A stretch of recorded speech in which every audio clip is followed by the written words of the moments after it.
Welcome to my channel learning twist with Shalini ma'am. तो हम लोग शुरू कर रहे हैं नेक्स्ट टॉपिक इस लेसन का, जो आपको इसके वीडियो का लिंक डिस्क्रिप्शन बॉक्स में मिल जाएगा लास्ट वीडियो का, तो आप उसमें चेक कर लीजिएगा। चैप्टर का नेम है acid basis and salts. Okay, तो हम लोग यहाँ तक पहुँच गए थे। अब हम शुरू कर रहे हैं एक्टिविटी नंबर 5.3। ओके, हमने जो इंडिकेटर का यूज़ किया था, तो सबसे पहले हमने इंडिकेटर जो यूज़ किया था लिटमस किया था ना, लिटमस भी किया है, टर्मरिक की है, और अब जो आता है लास्ट वो इंडिकेटर है हमारा चाइना रोज़ एज इंडिकेटर। ठीक है, चाइना रोज़ को कैसे इंडिकेटर के रूप में प्रयोग करते हैं, तो अब हम इसके बारे में बात करेंगे कि collect some China rose petals and place from them in a beaker. Okay, हम क्या करना है, गुड़हल जो होता है वो प्लांट होता है, चाइना रोज़ बोलते हैं। तो चाइना रोज़ के जो पेटल्स हैं कुछ, वो थोड़े से ले लेने हैं और उन्हें बीकर में रख लेना है एक। ऐड सम, ओके, टेबल ये वाली रही, lemon juice, orange juice, vinegar, milk. अब जो मैंने ऊपर बताया था भी आप लोगों को, इफेक्ट ऑन टर्मरिक, जब सॉल्यूशन से करते हैं इसका, ये सारे टेस्ट सॉल्यूशन है हमारे, और जब हम इनको इफेक्ट करेंगे टर्मरिक सॉल्यूशन से, तो इस पर हमें क्या ऑब्जर्व करेंगे, हम क्या, तो हमें रिमार्क्स में लिखना है इसको कि हमें क्या क्या प्राप्त हुआ है। ठीक है, लेकिन अभी तो हम ये वाला इंडिकेटर के रूप में जो चाइना रोज़ है वो कर रहे हैं। ओके, तो ये जो है बॉक्स में पढ़ा देती हूँ। पहले जैसे लिख रहा है, now I understand why a turmeric stain on my white shirt is turn to red when it is washed with soap. कि अब मेरी समझ में आया कि जब हमारी शर्ट पर कोई हल्दी का दाग लग जाता है, ठीक है, स्टेन लग जाता है टर्मरिक का, तो जैसे हम उसको सोपी सॉल्यूशन में डालते हैं, धोते हैं, उसको वॉश करते हैं, तो वो रेड हो जाता है। It is because the soap solution is basic, इसलिए होता है। ओके, समझ में आई गया है आप लोगों की। तो ये पिक्चर देख लेंगे, एसिड की ट्यूब है, एक बेस की है, और एक ये बीच वाला इंडिकेटर है। ठीक है, ये चाइना रोज़ के पेटल्स हैं। ओके, तो वार्म वाटर में हम क्या करेंगे, उनको रख देंगे, गुड़हल के प्लांट्स की जो पेटल्स होती हैं उनको। ठीक है, तो keep the mixture for some time till water becomes coloured. ठीक है, मिक्सचर को थोड़ी देर के लिए रख देंगे, कुछ टाइम से रख देंगे, जिससे कि वो मिक्सचर जो होता है, जो वाटर होता है, वो कलर्ड हो जाए। तो use the coloured water is an indicator. अब जो ये कलर्ड वाटर है, ये इंडिकेटर के रूप में हम इसको यूज़ करेंगे। Add 5 drops of the indicator to each of the solution given in table 5.4। अब क्या करेंगे, जो इंडिकेटर हमारा बन के तैयार हो चुका है, इसको हम इन वाले सॉल्यूशंस के साथ जो 5.4 में टेबल दे रखी है, टेस्ट सॉल्यूशन है, जैसे कि शैम्पू का हो गया, lemon juice, soda water, sodium hydrogen carbonate solution, vinegar, sugar solution, common salt solution, सब सॉल्यूशन दे रखे हैं हमारे, इसके साथ इंडिकेटर्स का यूज़ करेंगे। ओके, तो what is the effect of an indicator on acidic, basic and neutral solution. अब क्या होता है इस इंडिकेटर का, क्या इफेक्ट पड़ा इसका, जब हमने इसको एसिडिक पे डाला, बेसिक पे डाला, या फिर न्यूट्रल पे डाला, क्या रहा है, ये एसिडिक है, बेसिक है, या न्यूट्रल है। तो China rose indicator figure 5.3 turns acidic solution to dark pink, magenta हो जाएगा, and basic solution to green. Okay, अगर इस इंडिकेटर को हम डालेंगे एसिडिक सॉल्यूशन के साथ मिक्स करेंगे, तो ये डार्क पिंक कलर देगा, मजेंटा कलर देगा, और अगर बेसिक सॉल्यूशन के साथ देंगे तो ये ग्रीन कलर हो जाएगा। ठीक है, I am not getting the same result when using solid baking soda on dry litmus paper। अब वो उसको टेंशन हुई है कि मुझे ना सेम रिजल्ट नहीं मिल रहा है when using, जब मैं सॉलिड बेकिंग सोडा को अपने ड्राई लिटमस पेपर पर डाल रहा हूँ। ठीक है, मतलब क्या, उसने भिगोया नहीं है उसको, सोडा को, वो सॉलिड को डाल रहा है। तो वाई ऐसा क्यों हो रहा है। Make a solution of baking soda and then try. तब उसने पहली ने बताया, बूझो को टेंशन हुई थी, तो बूझो ने बोला था पहले कि मुझे सेम रिजल्ट नहीं मिल रहे हैं अच्छे, क्योंकि मैं सॉलिड बेकिंग सोडा जब उसके ऊपर डाल रहा हूँ ड्राई के ऊपर, ड्राई लिटमस पेपर पे, तो नहीं मिल रहा है। तो ऐसा क्यों हो रहा है। तो पहली ने बोला कि make a solution of baking soda and then try, कि आप बेकिंग सोडा का एक सॉल्यूशन तैयार करो फिर ट्राई करो, कि मतलब सूखे में नहीं हो सकता है, गीला करना पड़ेगा उसको, हमें उसके लिए एक सॉल्यूशन तैयार करना पड़ेगा, तब होगा ये।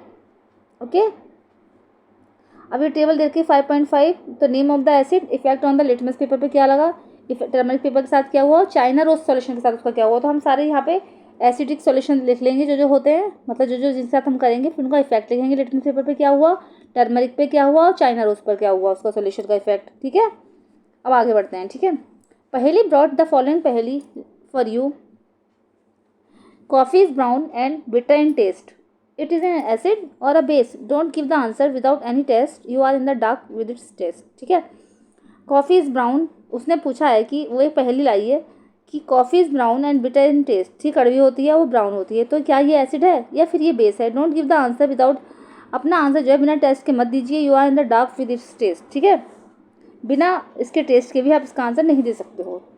5.4 देखेंगे हम, the teacher is requested to get the dilute solution of the following chemicals from his her school laboratory और from a nearby school. आप अपने टीचर से रिक्वेस्ट कीजिए कि डायल्यूट सॉल्यूशन एक तैयार करें इन केमिकल्स का अपनी स्कूल की लेबोरेटरी में, ठीक है। हाइड्रोक्लोरिक एसिड हो गया जैसे कि sulphuric acid, nitric acid, acetic acid, sodium hydroxide, ammonium hydroxide, calcium hydroxide, lime water, okay. इन सब का सोल्यूशन तैयार करने के लिए उसने बोला है। अब हम पढ़ेंगे जो ब्लू बॉक्स में लिख रहा है इसके बारे में, ओके। जैसे कि are you familiar with the term acid rain. क्या आप सब लोग एसिड रेन के बारे में जानते हो? Have you ever heard about damaging effect of acid rain. क्या आपने एसिड रेन के डैमेजिंग इफेक्ट के बारे में सुना है? उससे क्या क्या नुकसान हो सकते हैं? As the name indicates the rain containing excess of acid is called an acid rain. इसलिए हम इसको एसिड रेन बोलते हैं कि इसमें जो रेन आती है ऊपर से, तो उसमें क्या होता है, उसमें बहुत सारे एसिड्स होते हैं घुले हुए। Where do these acids come from. अब ये एसिड्स कहाँ से आते हैं? तो the rain becomes acidic because carbon dioxide, sulphur dioxide and nitrogen dioxide which are released into the air as pollutants absorbed in raindrops to form carbonic acids, sulphuric acid and nitric acid, ठीक है। जब rain आती है तो उसमें बहुत सारे acid घुले हुए होते हैं, जैसे कि हो गया carbon dioxide, sulphur dioxide, nitrogen dioxide. When are release, अब जब ये रिलीज होते हैं तो एयर में, तो ये पोल्यूटेंट्स का काम करते हैं, तो उसकी वजह से ही रिलीज होकर रेन ड्रॉप्स के जरिए आ जाते हैं, जिससे carbonic acid, sulphuric acid, nitric acid बनता है।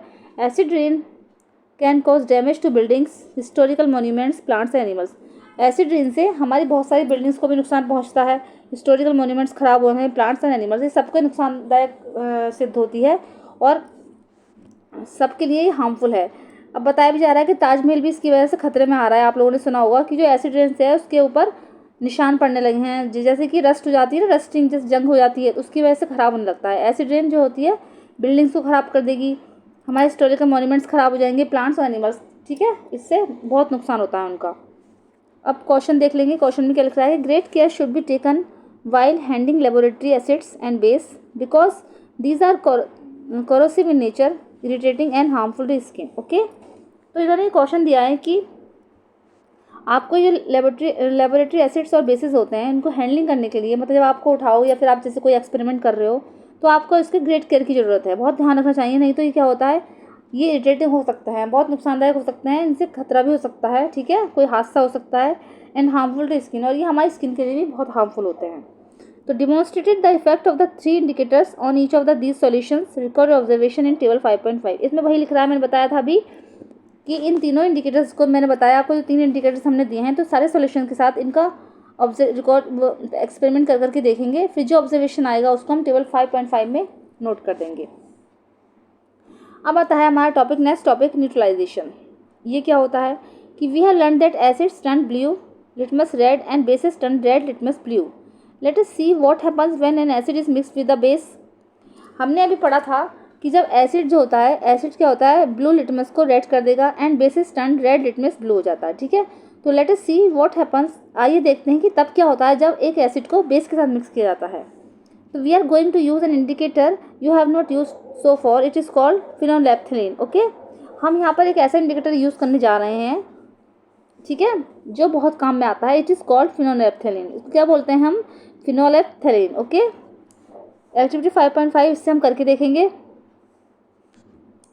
To be demonstrated by the teacher in the class, ठीक है, ये जो एक्टिविटी करी जाएगी क्लास में, टीचर्स के सामने क्लास में ही करी जाएगी, ठीक है।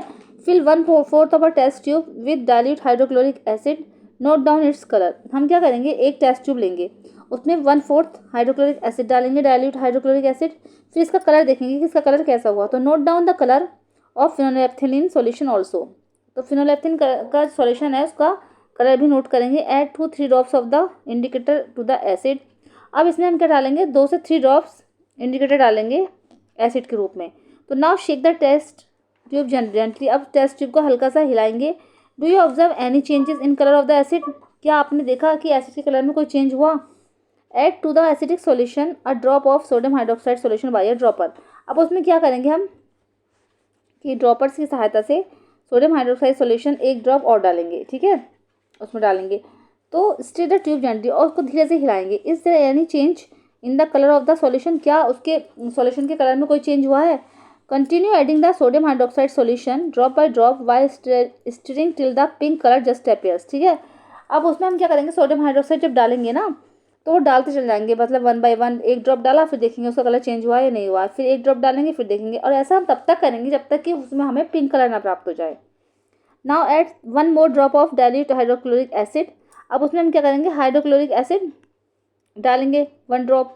तो व्हाट डू यू ऑब्जर्व, आपने क्या देखा, the solution again becomes colourless. ठीक है, तो पहले तो हमने सोडियम हाइड्रोक्साइड डाला, तो जब तक डालते गए जब तक कि उसका कलर पिंक नहीं हो गया। ठीक है, और जैसे ही हमने उसमें हाइड्रोक्लोरिक एसिड डाला तो वो कलरलेस हो गया। ठीक है, तो again add 1 drop of sodium hydroxide solution. फिर जैसे सोडियम हाइड्रोक्साइड सॉल्यूशन डालेंगे तो is there any change in colour, the solution again becomes pink, फिर वो दोबारा पिंक कलर का हो गया। तो it is evident that when the solution is basic, ये बताता है कि जब सॉल्यूशन हमारा बेसिक होता है।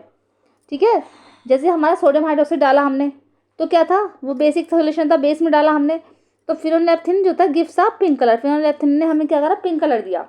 और जैसे हम जब उसका हमने क्या करा, उसके अंदर हाइड्रोक्लोरिक एसिड डाला, एसिड जब डाला उसके अंदर, तो when the solution is acidic, मतलब ऑन द अदर हैंड जब सॉल्यूशन एसिडिक था तो इट रिमेन्स कलरलेस, तो ये जो होता कलरलेस हो गया था। तो हमें पता चल गया इसके कि एसिड में डालने से क्या होता है और बेस में डालने से क्या होता है। ओके,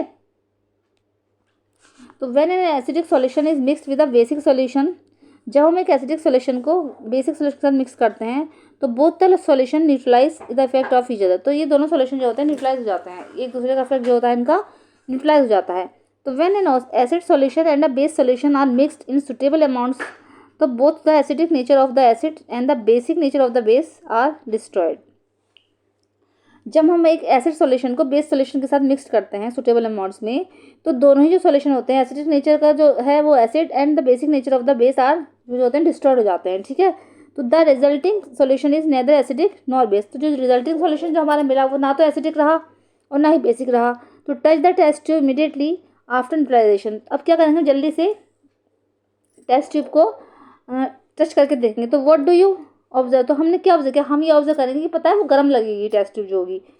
ठीक है, जब न्यूट्रल हो गया वो सॉल्यूशन, ना एसिडिक है ना बेसिक है, तो उसमें क्या होगा, हीट उत्पन्न हो जाएगी। तो in neutralization reaction heat is always produced और इन्वॉल्व। ठीक है, इवॉल्व मैंने बताया था भी आप लोगों को कि न्यूट्रलाइजेशन जो रिएक्शन होती है उसमें क्या होता है कि हीट इवॉल्व होती है, प्रोड्यूस्ड होती है, इसी की वजह से टेस्ट ट्यूब जो हमें गर्म लगती है। तो the evolve heat raises the temperature of the reaction mixture, और जो इवॉल्व टेस्ट ट्यूब हो गई वो क्या थे, टेम्परेचर का जो टेम्परेचर है उसका रिएक्शन मिक्सचर वो बढ़ा देती है, जिसकी वजह से वो हमें गर्म लगती है।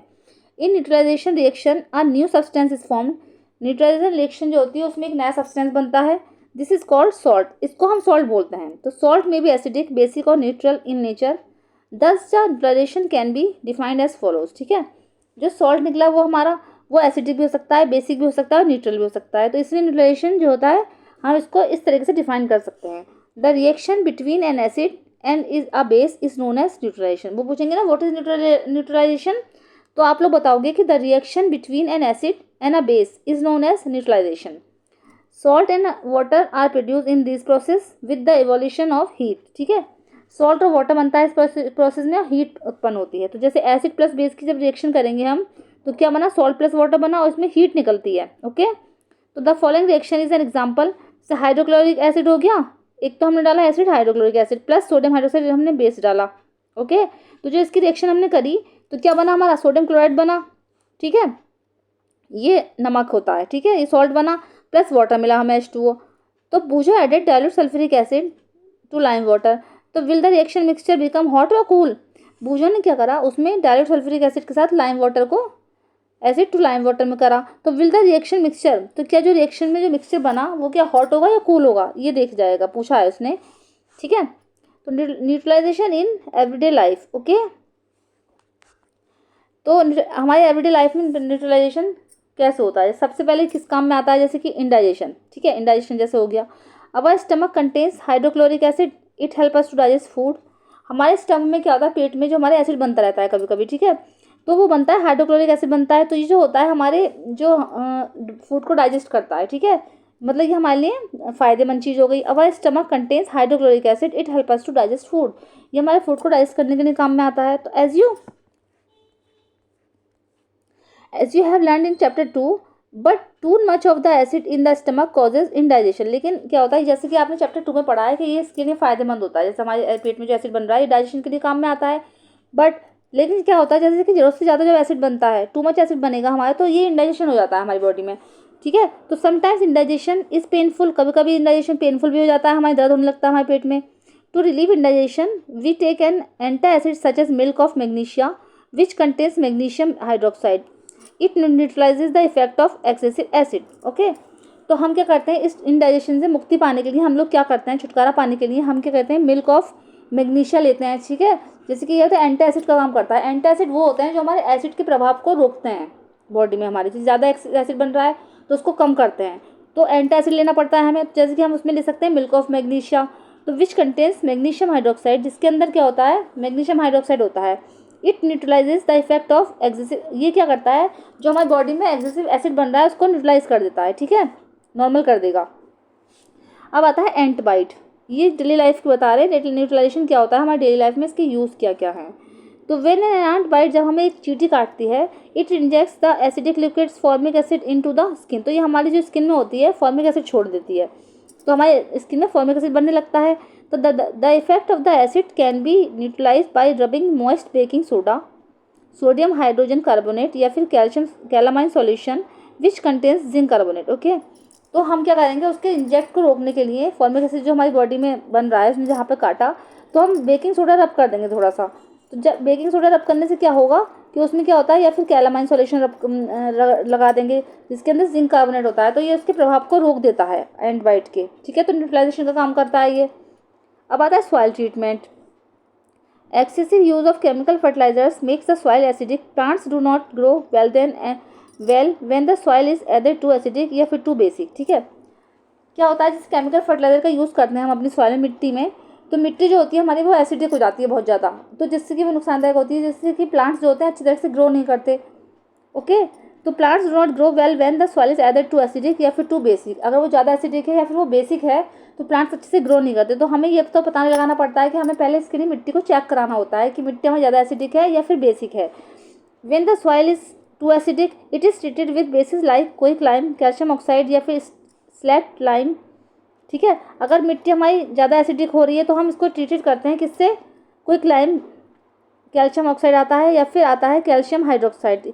If the soil is basic, और अगर वो बेसिक है तो ऑर्गेनिक मैटर जैसे कंपोस्ट होती है ना, खाद डालते हैं, कंपोस्ट इज एडेड टू, तो उसमें क्या होता है, खाद डाली जाती है अगर बेसिक है तो। Organic matter release acids which neutralize the basic nature of the soil. Organic matter जो होते हैं वो एसिड रिलीज करते हैं जो कि बेसिक नेचर जो होता है सॉइल का उसको न्यूट्रलाइज करता है। ओके, अब आता है फैक्ट्री का वेस्ट, ये सब वो दे रखे हैं न्यूट्रलाइजेशन इन एवरी लाइफ। तो इंडाइजेशन हो गया, इसमें कितनी चीज़ें बताई मैंने अभी आपको, एंट बाइट हो गया, सॉइल ट्रीटमेंट में होता है, और फैक्ट्री वेस्ट लास्ट टॉपिक है ये, फैक्ट्री वेस्टेज। ओके, तो the wastage of many factories contain acid, जब फैक्ट्रियों से बहुत सारा वेस्ट निकलता है, कारखानों से निकलता है, तो उसमें क्या होता है, उसमें बहुत सारे एसिड्स होते हैं।